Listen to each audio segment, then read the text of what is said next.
para poner un poco de contexto sobre todo lo que está pasando, sobre qué opinan ellos. Damos la bienvenida ya a Yuri Rabasa, trader financiero, analista y director del máster en trading financiero de forexfluidacademy.com. Muy buenas noches, Yuri, ¿cómo estás? ¿Qué tal, Javier? Muy buenas tardes. También damos la bienvenida con nosotros a Diego Morín, analista de IG. Muy buenas noches, Diego, qué bueno tenerte de vuelta por aquí. Hola, muy buenas tardes a todos. Un placer estar por aquí, Javier. Hola, Diego. Hola, Yuri, ¿qué tal? Quería preguntar, chicos, a ver cómo veis el rally que estamos viviendo, de primeras. Veis en pantalla un poco, si queréis también compartirme pantalla, lo que queráis, estáis invitados a hacerlo. El rebote que estamos viendo en los índices, mi pregunta es, sobre todo más a nivel técnico o a nivel de datos que estáis viendo, ¿hasta cuándo? ¿No? ¿Y qué zonas estáis vigilando importantes? ¿No? Yuri, creo que nos comentabas la semana pasada, este máximo de verano, que hasta que no rompiese al alza, pues todavía no tendríamos confirmaciones de una nueva tendencia. ¿Crees que puede ir a buscar hasta esa zona? Sería una zona alta, por encima de los 4.300 puntos. ¿Cómo lo ves?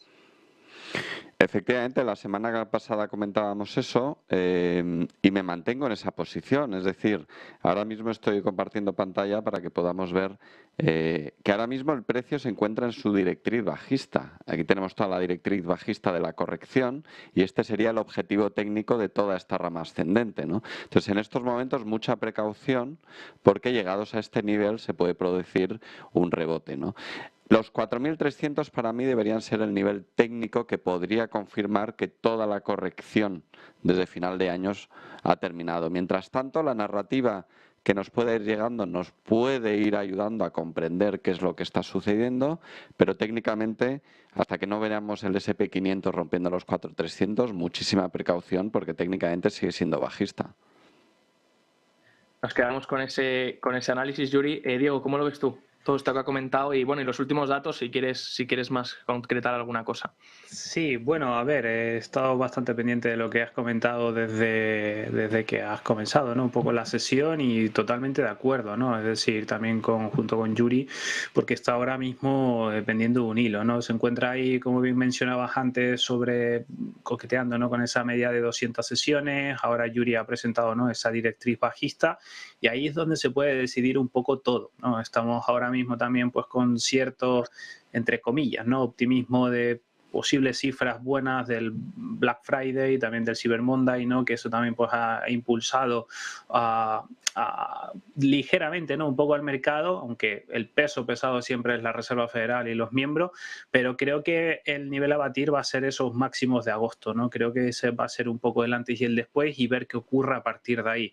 Ahora mismo nos encontramos en una fase de rebote y a ver hasta dónde también, ¿no? Es decir, hasta dónde lo quieran llevar y creo que podríamos desgranar un poquito todo el próximo 14, ¿no? de diciembre con esa Reserva Federal. Diego, has comentado el tema del empleo. Os iba a preguntar también por eso. Os pongo aquí lo que hemos tenido hoy. Hoy hemos tenido PMI perdiendo el 49. Hemos visto que la categoría de empleo cae de 50 a 48,4. Pero también os quería poner lo que tuvimos, bueno, aparte de los JOLTS que comentó ayer Powell, lo que tuvimos el pasado día que vimos las nóminas ADP, ¿no? Estas nóminas privadas que se destruían 100.000 puestos de trabajo en la parte manufacturera. ¿Qué esperáis de este dato de empleo del BLS mañana? ¿Creéis que va a volver a salir caliente y el mercado se va posiblemente a calmar un poco? ¿Creéis que va a empezar a mostrar debilidad o que debería mostrar debilidad ahora que estamos viendo ya como poco a poco los datos económicos van entrando en contracción? ¿Cómo lo ves, Yuri? Yo creo que es cuestión de tiempo de que muestre debilidad, si no mañana viernes en el dato del próximo mes. Sabemos que no vamos a ver uno de los componentes importantes de la inflación en Estados Unidos es la demanda, ¿no? Es toda esa capacidad de ahorro que se generó durante la pandemia y toda esa inundación de dinero que por parte de los bancos centrales posteriormente, ¿no? Lo que ha mantenido una fortaleza en la demanda. Y vemos un sector de empleo, un empleo fuerte, ¿no? claro, es muy difícil que los salarios bajen o se contengan los salarios cuando la demanda de empleo es muy superior, es decir, la demanda de trabajadores es muy superior a los trabajadores disponibles, ¿no? Este ha sido el auténtico problema en los costes laborales que ha habido en el último año y medio, aproximadamente 2 años en Estados Unidos, ¿no? No queda otra, lo hemos comentado en otras conversaciones, en semanas pasadas, no queda otra y se está esperando que haya una sangría en los datos de empleo en los próximos meses para que la inflación pueda ser controlada, ¿no? Luego habrá que ver, una vez que lleguen esos datos negativos de empleo, cómo afecta al resto de la economía el hecho de que el empleo decrezca en Estados Unidos, ¿no? Pero si, como digo, si no es este viernes, será en los siguientes datos de empleo, pero llegará. Llegará. Nos quedamos con el mismo análisis, Diego, ¿cómo lo ves? Sí, prácticamente estoy totalmente de acuerdo porque en una de sus frases que recuerdo bastante bien, Jerome Powell lo dijo muy claro, ¿no? Si hay que destruir empleo, vía, ¿no? O sea, para reducir un poco la situación de estabilizar pues una inflación que va a tener que, creo que la única salida va a ser vía recesión, no hay otra, pues bueno, si no es este mes, será el siguiente, y si no el siguiente, y así sucesivamente hasta que ocurra, ¿no? Porque prácticamente, como ahí ha comentado Yuri, ¿no? Es decir, tenemos de momento un mercado laboral americano fuerte, pero también los datos, ¿no? Como venía diciendo en la jornada, creo, de ayer, ese ADP, esa destrucción y esos 100.000 puestos de trabajo en una manufactura, que es también bastante importante de Estados Unidos, y hoy así también lo ha reflejado un poco el PMI, ¿no? Cayendo por debajo de esa cota, ¿no? de los 50 puntos y, pues, obviamente en proceso, ¿no? de desaceleración económica. Vamos a ir con el PMI que has comentado, Diego. De hecho, quiero preguntaros, hemos tenido el PMI hoy del ISM por debajo de 50. Ya el del ISM entra ya en zona de contracción. El del S&P Global sigue en zona de contracción. Ayer veíamos el PMI de Chicago, que está en unos niveles, no sé si en 30 y algo, más o menos 30 y pico, que todos los niveles que han llegado a esos, cuando el PMI de Chicago ha llegado a esos niveles en los últimos 55 años, todos han coincidido con recesión. Tenemos también el indicador ley por debajo de cero en cambio anual, lo cual también simboliza recesión. Y mi pregunta es, ayer Powell dijo que cree en el soft landing. Entonces, mi pregunta va enfocada a ¿quién miente? ¿Los datos o Jerome Powell o ninguno? ¿O cómo es posible, Yuri, esto que nos digan una cosa pero los datos nos estén mostrando otra? Me estaba riendo porque en aviación decimos que cuando te puedes bajar entero el avión y no está roto ha sido un buen aterrizaje, ¿no? Entonces, claro, depende de lo que denominemos soft landing. Si el soft landing es no romper el avión y bajarse entero, pues a lo mejor es un soft landing, ¿no? Es decir, ¿en qué magnitudes estamos tratando? Sí que veo cierta coherencia en realidad en lo que está diciendo, es decir, es verdad que el equilibrio es muy delicado y estamos en territorio sin mapear, ¿no? En un territorio, en economía siempre nos encontramos en los inicios de las crisis, cada una es diferente, siempre nos encontramos en zonas sin mapear, ¿no? Pero lo que sí sabemos es que si te pasas de frenada, el daño puede ser muy duradero, ¿no? No veo contradicción en el sentido de que ya sabíamos desde hace tiempo que más o menos el mapa de ruta en la subida de tipos iba a ser eso. Ahora estamos viendo ya en los últimos días cómo los tipos de interés, o el yield, mejor dicho, a un año del bono americano, pues ya parece que está llegando a un máximo, incluso parece que quiere empezar a perder tendencia, ¿no? Yo por ahí sí que veo coherencia en la narrativa, pero en todo caso, claro, depende de lo que llamemos soft landing, no es un término tan subjetivo. De momento la economía, las economías sí se están mostrando bastante resilientes. Una de las cosas que me llama la atención de los PMIs es que el PMI, los PMIs europeos, incluido el británico, parece que están empezando, aunque están claramente en la zona por debajo de 50, tanto el de servicios como el manufacturero, parece que están empezando a doblegarse, a querer cambiar de tendencia.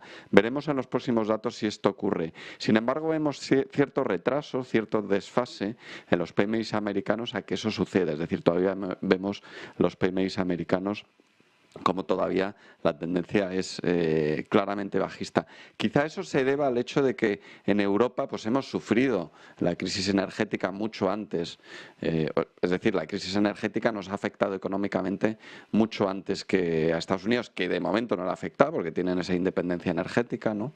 Y a lo mejor se debe a eso, ¿no? Pero hay cierto desacople en la evolución de los PMIs, claramente pesimistas en ambas economías, pero quizá llegando a su mínimo ya en Europa. Estamos con ese análisis, Yuri. ¿Opinas lo mismo, Diego, de estos PMIs? Ha dicho a lo mejor, van con a lo mejor un poco de retraso a lo que vamos viendo y que quieren como iniciar una nueva tendencia alcista. ¿Cómo lo ves tú desde IG? A ver, yo creo que prácticamente esta situación del dato, ¿no? Por ejemplo, hoy del manufacturero es necesario, ¿no? Sobre todo para moderar esa parte de la demanda y permitir un poco o reconducir un poco hacia ese equilibrio, ¿no? Que lleve a una manera gradual de reconducción de precios, ¿no?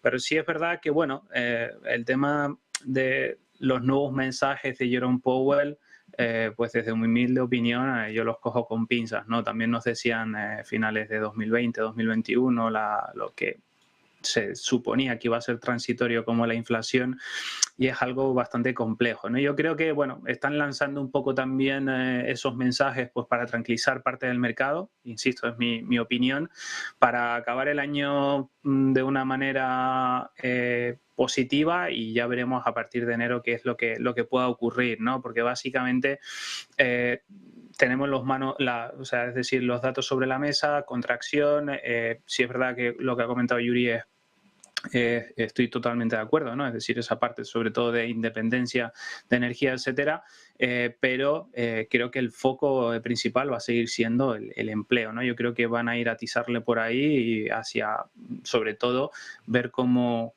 mastica eso el mercado y los traders, ¿no? Es decir, las operaciones que puedan ir haciendo las grandes instituciones dentro del mercado.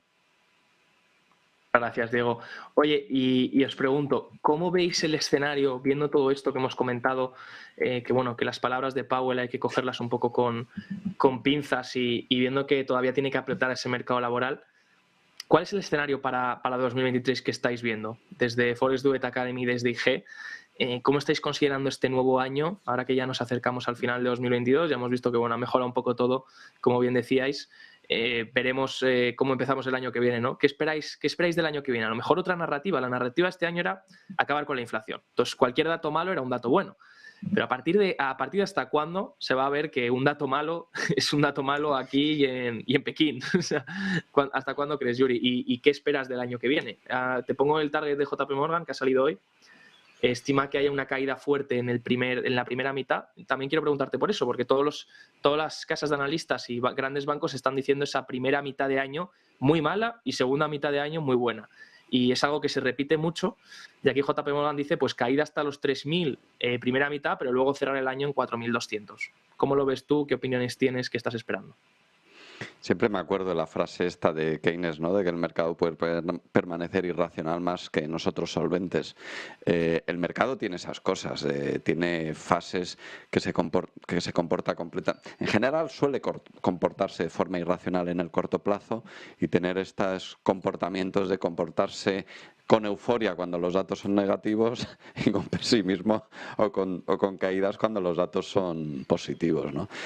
Será una transición suave que ni nos daremos cuenta. Llegará un momento en el que de repente empezarán a reaccionar bien con los datos positivos, pero también quiero distinguir una cosa. Cuando hablamos de previsiones del año 2023, tenemos que distinguir entre previsiones de economía real y evolución de los mercados financieros. Es importante insistir en que es muy posible, todavía técnicamente, como hemos comentado hace unos minutos, no está confirmado, pero es muy posible que estuviéramos ante el final de la corrección de las bolsas, y que se inicie una nueva tendencia alcista antes de que la economía real nos lo pueda transmitir. Y esto ocurre siempre, es decir, siempre se recuperan antes los mercados financieros porque se compra cuando hay oportunidades. Las manos fuertes en los mercados, el dinero va a comprar cuando considera que ya tiene una visión, unas perspectivas de que puede venir lo peor, es decir, intentas comprar gangas, intentas comprar cuando el mercado está bajo. Por lo tanto, es muy frecuente que haya un desfase como de unos 6 meses, a veces incluso de hasta un año, en el que el mercado está subiendo y empiecen a llegar todavía datos pues de recesión, de despidos, de PMIs incluso más negativos, y veamos a los mercados haciendo nuevos máximos, ¿no? Entonces, desde el punto de vista de mercados financieros, lo que tenemos que estar pendientes de cara a final de año y de cara a inicios del año 2023 es si empezamos a ver señales técnicas que nos indiquen que la corrección ha finalizado. Si ha finalizado, técnicamente, a nivel de narrativa sobre economía real, tenemos que aislarnos un poco y tomar decisiones en función de lo que nos dice el gráfico. Porque es la única manera en la que podemos llegar a tiempo a los inicios de las tendencias. Porque para cuando sea evidente, seguramente ya sea tarde. Me quedo con esa frase, ¿no? De que la bolsa siempre se adelantará a la economía. Bueno, de hecho, por eso la bolsa es un indicador adelantado, ¿no? Pero claro, la pregunta es si ya la economía va a mejorar y se está adelantando a eso, o se está adelantando a algo que cree que va a pasar y que realmente luego no pasa, ¿no? ¿Cómo lo ves tú, Diego? Y también desde IG, ¿cómo veis ese 2023? Como ha dicho Yuri, a ver si compartes esa visión o tienes otra diferente. Sí, comparto también la visión de Yuri, básicamente porque el mercado normalmente después de, lo vivimos un poco en el año 2000, la crisis, ¿no?, del año 2008, después 2011, ¿no?, a partir de ahí que se inició pues una tendencia alcista, pues prácticamente hasta 2020 podríamos decir, hasta esta situación brusca, ¿no?, del COVID, cuando agitó un poco el mercado, pero también hay que ver porque yo creo que el foco va a estar en, vale, una vez que se estabilice la inflación, estabilizar, no llamamos al 2%, ¿no? Porque si yo creo que eso va a quedar bastante lejos, yo creo que el inversor también va a ver otra parte importante que va a ser el crecimiento, ¿no? Yo creo que esa puede ser un poco de las variantes que pueda ir viendo el inversor.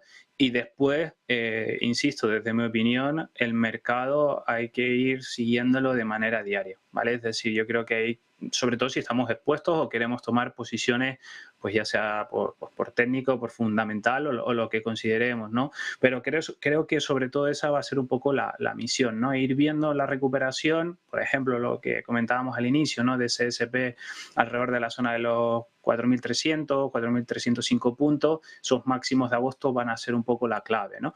Pero prácticamente comparto todo lo del compañero Yuri porque la verdad que lo ha definido a la perfección. Esos 4.200 van a ser la clave, bien decíais, ese máximo de agosto, ese máximo del verano. Y aprovecho para preguntaros también, ya hemos hablado de un poco niveles, hemos hablado de lo que opinabais sobre lo que ha dicho Powell y demás. Y os quiero preguntar también, aquí os muestro una tabla de Deutsche Bank, donde acaba de salir, bueno, la publica ahora, sobre cómo está el year to date de los diferentes activos. Vemos que destacan sobre todo, si miramos en en dólar estadounidense, destacan sobre todo las commodities, el Brent, el WTI, el oro, que bueno, que aunque esté en negativo tampoco lo ha hecho mal con respecto al dólar estadounidense. Si veremos el resto de activos, ¿qué activos creéis que lo pueden hacer bien el año que viene? ¿Tenéis alguna cosa en mente? Hemos hablado mucho de renta variable, hemos dicho que la renta variable obviamente se va a adelantar en el ciclo, bien decía Yuri, a la recuperación, llegar a un punto en el que veamos la renta variable subir y todavía no tengamos los datos económicos que nos confirmen que así es, ¿no? Pero así funciona como indicador adelantado. ¿Qué otros activos estáis vigilando? ¿Cuáles os dan más pánico? ¿Cuáles os dan mejor pinta para el año 2023? Yuri. Yo estaría pendiente del inicio de la recuperación de las cotizaciones de más bien blue chips, más bien acciones más tradicionales, más de dividendos, ¿no? Dejaría de momento las tecnológicas. Estaría muy pendiente también del oro. Creo que, de hecho, empieza a dar señales interesantes de entrada. Ahora mismo el oro, pues fijaos, está acercándose ya a este máximo, que es más o menos también el máximo del verano del S&P 500, lo está tocando con muy estirado, pero fijaos que con un movimiento relativamente sano, ¿no?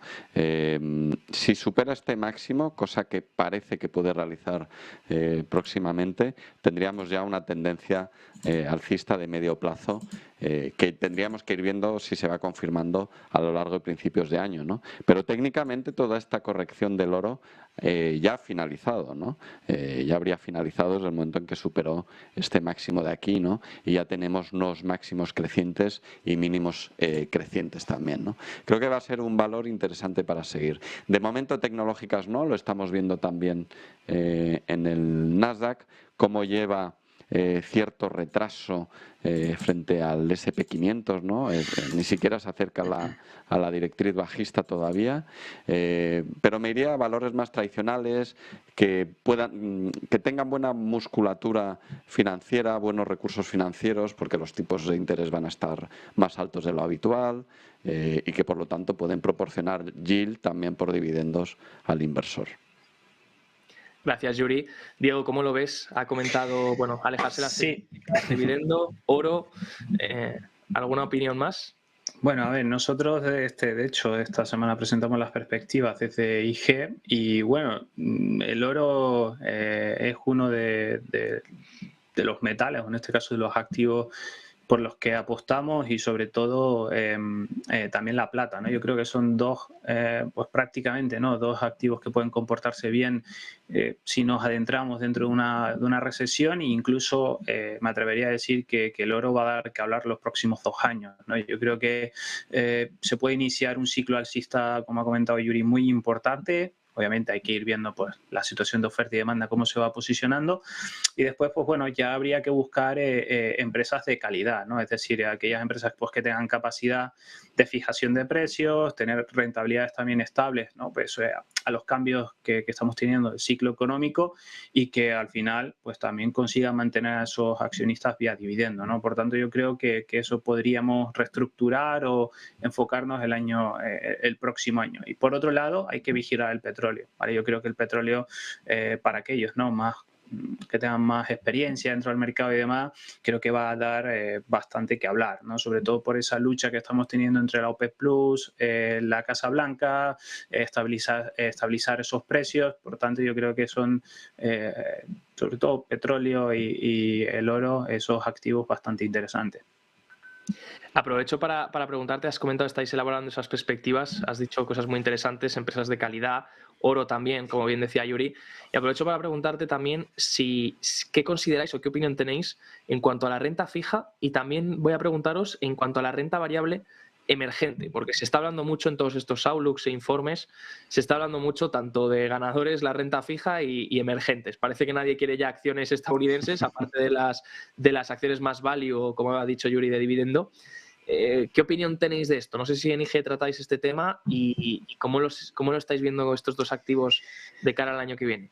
Sí, a ver, sobre todo la parte, ¿no? de la renta fija hemos visto este año, ¿no? Si no ha sido el peor de su historia, ha sido uno de los más difíciles para los operadores, ¿no? Que estén dentro de ese mercado.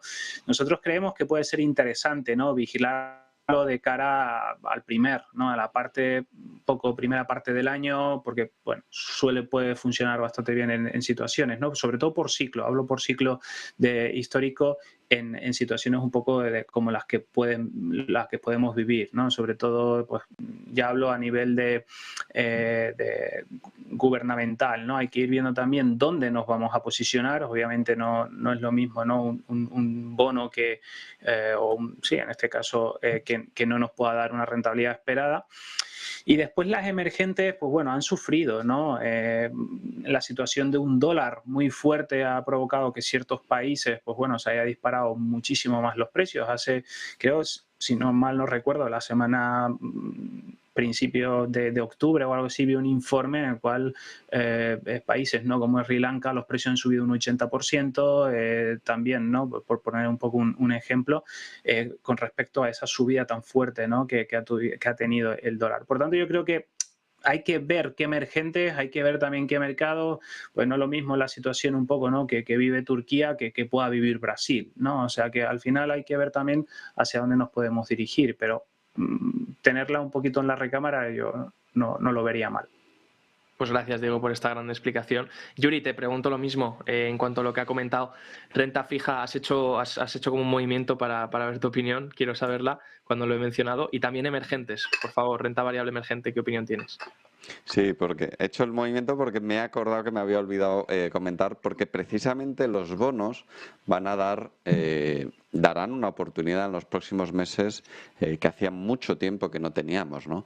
Y es ese momento en el que parezca que los tipos van a dejar de subir, va a ser un buen momento para incorporar los bonos a nuestras carteras de inversión, ¿no? Como sabemos, durante los últimos 10 años pues han pagado hasta tipos negativos por los bonos, ¿no? No era buen momento para estar en bonos. Ahora mismo estamos viendo el gráfico del Bund. En algún momento, todavía no nos lo muestra, pero en algún momento, aunque sí empieza a mostrar cierto aspecto de agotamiento en todo este movimiento bajista, ¿no? Pero en algún momento tenemos que ver técnicamente un inicio de tendencia alcista. Se va a producir en los bonos un inicio de tendencia alcista en algún momento, que será cuando se produzca esa inflexión o ese detenerse en las subidas de tipos de interés. ¿Por qué? Porque en los siguientes años, tras una subida de tipos, lo que se produce en los siguientes años es una baja de tipos normalmente, ¿no? O por lo menos no se produce subida y como mínimo algún tipo de bajada. Cuando eso ocurra, los bonos subirán de cotización, el que haya comprado bonos pues estará bien posicionado, ¿no? Pero eso más bien como elemento para incorporar a nuestras carteras, para dotarlas de cierta diversificación y cierto aspecto defensivo, ¿no? En cuanto a emergentes, pues mucho cuidado, tanto en 2023 como 2024, en entornos de tipos altos, dólar fuerte, las emergentes sufren. Lo sabemos, será la siguiente crisis que nos encontremos en las emergentes y por lo tanto mucho cuidado. Creo que todavía no va a estar el momento que el 2023 todavía no será el momento de encontrar oportunidades en esos mercados. Pues os doy las gracias, nos quedamos con todos estos análisis, han sido muy provechosos, todo el análisis también de los diferentes activos y os doy de nuevo las gracias por haber estado un día más con nosotros en Negocios TV. Espero veros la semana que viene y veamos mañana qué tal ese dato de empleo que hemos discutido. Muchísimas gracias, ha sido un placer. Javier, Diego. Que tengáis una muy buena noche. Muchas gracias, Yuri, Javier, un placer. Chao, adiós. Hasta luego. Nos despedimos de Yuri Rabasa, trader financiero, analista y director del máster en trading financiero de forexduetacademy.com y de Diego Morín, analista de IG. Y hasta aquí el programa de hoy. Les doy las gracias por habernos acompañado un día más en el cierre de Wall Street y también en esa rueda de prensa entre el presidente francés Emmanuel Macron y el presidente estadounidense Biden. Y a partir de aquí les dejamos, por lo menos por mi parte. Recuerden que ahora mismo ya tienen a Gabriel Montalto conectado para seguir con esta segunda hora y cuarto de análisis del cierre de Wall Street. Simplemente tienen que ir a su directo para analizar con él cómo cierran los índices, que de hecho vamos a ver un segundo en pantalla cómo estamos. Tenemos al Nasdaq en territorio positivo, más 0,11%, S&P en negativo, menos 0,09% y Dow Jones en menos 0,58%. Índices tranquilos después del día de ayer, después de las palabras de Powell de ayer. Mañana será un día movidito porque tendremos datos de empleo y el mercado está mirando atentamente. Recuerden que antes les he dejado un análisis sobre qué esperar del dato de empleo de mañana y cómo se pueden comportar los diferentes activos en función de si sale por encima de lo esperado o por debajo de lo esperado. Que tengan muy buena noche. Un abrazo.